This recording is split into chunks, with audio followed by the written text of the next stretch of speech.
Le français soutenu, c'est quoi les amis? C'est une manière de parler, de complexifier les phrases pour, avant tout, être très précis dans chaque mot employé. Ça veut dire qu'on va complexifier la tournure de la phrase, grammaticalement, d'un point de vue de la conjugaison également, hein, c'est souvent des temps employés qu'on entend rarement, et puis on va complexifier le vocabulaire pour être avant tout très précis. Le problème du français soutenu, et je vous l'ai toujours dit, c'est qu'on a tendance, en tout cas les personnes qui utilisent ce registre de langage, ont tendance à trop en faire, à trop complexifier chaque mot de la phrase. Et dans la bouche d'une personne dont la langue maternelle n'est pas le français, moi je vous l'ai toujours dit, je trouve ça un petit peu ridicule. Donc attention à l'utilisation du français soutenu. Mais on va essayer de doser.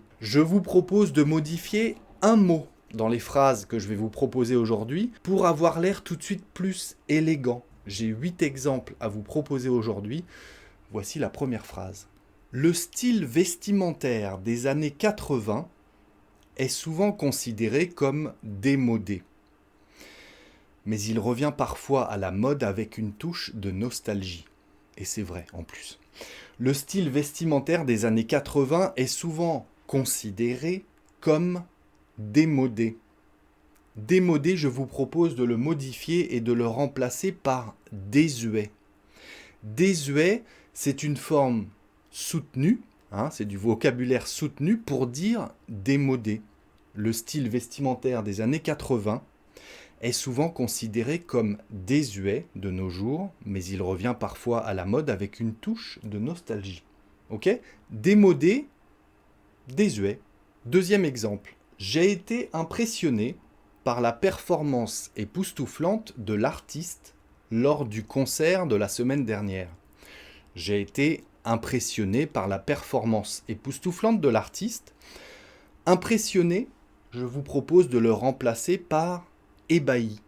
J'ai été ébahi par la performance époustouflante de l'artiste lors du concert de la semaine dernière. Être impressionné, être ébahi. Ça passe très bien, je vous conseille vivement d'utiliser ce mot de langage soutenu. Troisième exemple. Le nouveau bâtiment construit à côté de notre quartier est vraiment laid. Il est vraiment moche, il est laid. Il contraste fortement avec l'architecture traditionnelle de la région. Eh bien, le nouveau bâtiment construit à côté de notre quartier, il est vraiment disgracieux. Disgracieux, c'est une variante de langage soutenu au mot laid ou moche. L'immeuble est vraiment laid, il est vraiment moche. Eh bien, il est vraiment disgracieux. C'est beaucoup plus élégant. Quatrième exemple. La vue des poubelles débordantes et des déchets abandonnés dans la rue était simplement dégoûtante. La vue des poubelles débordantes et des déchets abandonnés dans la rue était tout simplement dégoûtante.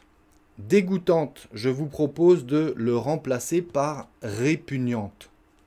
Beaucoup plus élégant une fois encore. La vue des poubelles débordantes et des déchets abandonnés dans la rue était tout simplement répugnante. C'est la vue. Hein. La vue des poubelles débordantes était dégoûtante. Eh bien, répugnante, c'est presque beaucoup plus joli malgré le fait que nous sommes en train de parler de poubelles débordantes et des déchets abandonnés. C'était répugnant. Cinquième exemple. Le bruit soudain de la porte qui grince dans l'obscurité de la nuit m'a fait pousser un cri de peur. Un cri de peur. Je vous propose de le remplacer par un cri d'effroi. C'est un mot modifié dans la phrase, vous avez compris, mais c'est tout de suite plus élégant. Voilà, vous maîtrisez la langue française, là, c'est du langage soutenu. Le bruit soudain de la porte qui grince dans l'obscurité de la nuit m'a fait pousser un cri d'effroi. La peur, l'effroi. Un cri de peur, un cri d'effroi. Ok ?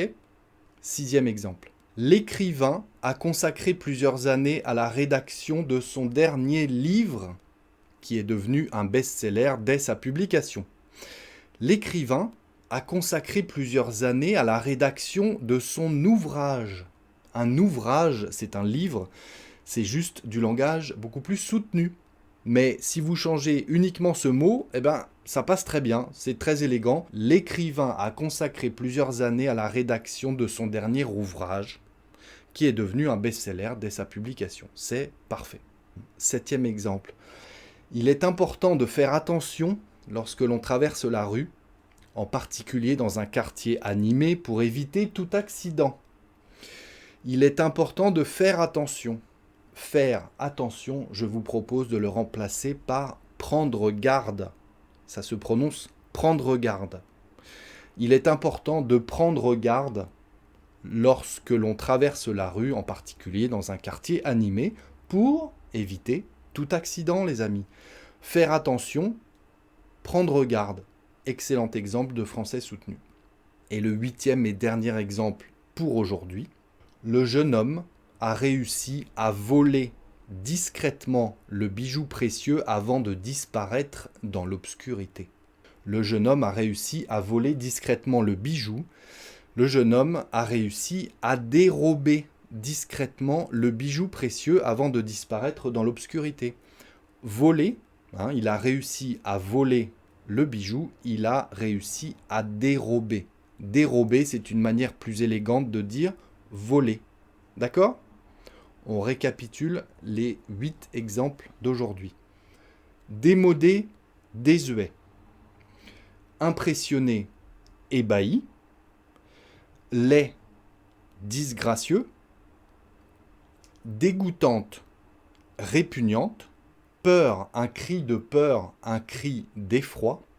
Un livre, un ouvrage. Faire attention, prendre garde. Voler, donc réussir à voler quelque chose. Voler, dérober quelque chose.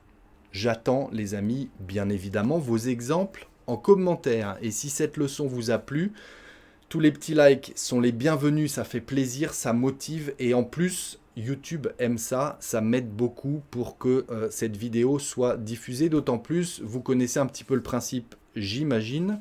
Et si vous n'êtes pas encore abonné à cette chaîne, eh bien, je vous invite à le faire pour ne rater aucune des prochaines leçons.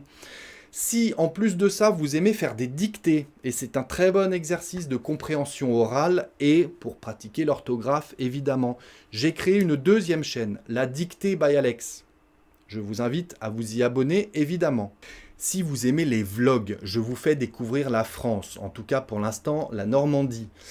En extérieur, je vous emmène avec moi et on va se promener et je fais des petits exercices de compréhension orale également. J'ai créé une 3e chaîne, la France by Alex. Allez vous abonner. Et cerise sur le gâteau, comme on dit, j'ai créé la lecture by Alex, des lectures à voix haute, de texte. Si vous aimez les lectures, si vous aimez lire, si vous voulez lire à voix haute avec moi, eh bien écoutez, allez vous abonner également. Le français by Alex, la dictée by Alex, la France by Alex, la lecture by Alex. Je compte sur vous. Merci pour votre soutien, les amis. D'ici la prochaine leçon, je vous dis travaillez bien, restez concentrés. Prenez soin de vous, les amis, et à très bientôt sur l'une de ces 4 chaînes. Ciao.